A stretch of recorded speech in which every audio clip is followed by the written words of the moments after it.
Hello दोस्तों, आज मैं शाम भक्तों के लिए बाबा से जुड़ी कुछ तथ्य लेकर आई हूँ जिनसे हम जान सकेंगे बाबा को हारा का सहारा क्यों कहा जाता है और बाबा क्यों उनका साथ देते हैं।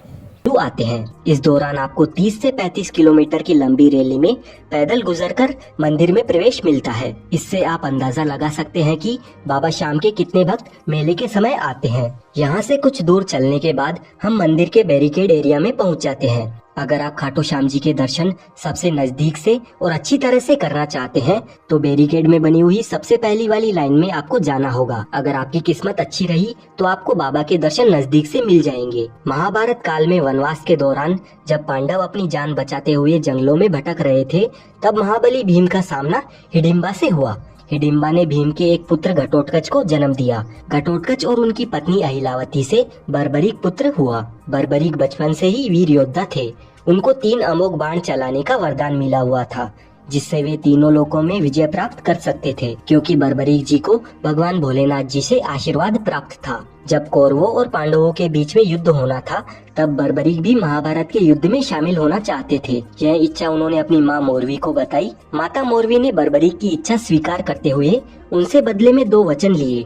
पहला, आप हारे का सहारा बनोगे। दूसरा, आपसे कोई दान मांगेगा तो आप मना नहीं करोगे। बर्बरीक दुनिया के सर्वश्रेष्ठ धनुर्धर थे। बर्बरीक के लिए 3 बाण ही काफी थे, जिसके बल पर वे कौरवों और पांडवों की पूरी सेना को समाप्त कर सकते थे। युद्ध के मैदान में भीम पौत्र बर्बरीक दोनों खेमों के मध्य बिंदु एक पीपल के वृक्ष के नीचे खड़े हो गए और यह घोषणा कर डाली कि उस पक्ष की तरफ से लड़ूंगा जो हार रहा होगा। बर्बरीक की इस घोषणा से कृष्ण चिंतित हो गए। भीम के पुत्र बर्बरीक के समक्ष जब अर्जुन तथा भगवान श्री कृष्ण उसकी वीरता का चमत्कार देखने के लिए उपस्थित हुए, तब बर्बरीक ने अपनी वीरता का छोटा सा नमूना मात्र ही दिखाया। कृष्ण ने कहा कि यह जो वृक्ष है, इसके सारे पत्तों को एक ही तीर से छेद दो तो मैं मान जाऊंगा। बर्बरीक ने आज्ञा लेकर तीर को वृक्ष की ओर छोड़ दिया।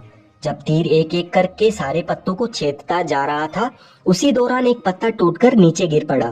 कृष्ण ने उस पत्ते पर यह सोचकर पैर रखकर उसे छुपा लिया कि यह छेद होने से बच जाएगा, लेकिन सभी पत्तों को छेदता हुआ वह तीर कृष्ण के पैरों के पास आकर रुक गया। तब बर्बरीक ने कहा कि प्रभु, आपके पैर के नीचे एक पत्ता दबा है, कृपया पैर हटा लीजिए, क्योंकि मैंने तीर को सिर्फ पत्तों को छेदने की आज्ञा दे रखी है, आपके पैर को छेदने की नहीं। भगवान श्री कृष्ण यह जानते थे कि बर्बरीक हारने वाले का साथ देगा। यदि कौरव हारते हुए नजर आए तो फिर पांडवों के लिए संकट खड़ा हो जाएगा, और यदि जब पांडव बर्बरीक के सामने हारते नजर आए तो फिर वह पांडवों का साथ देगा। इस तरह वह दोनों ओर की सेना को एक ही तीर से खत्म कर देगा।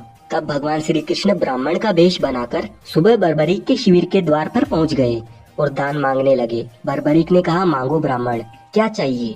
ब्राह्मण रूपी कृष्ण ने कहा कि तुम दे न सकोगे, लेकिन बर्बरीक कृष्ण के जाल में फंस गए और कृष्ण ने उससे उसका शीश मांग लिया।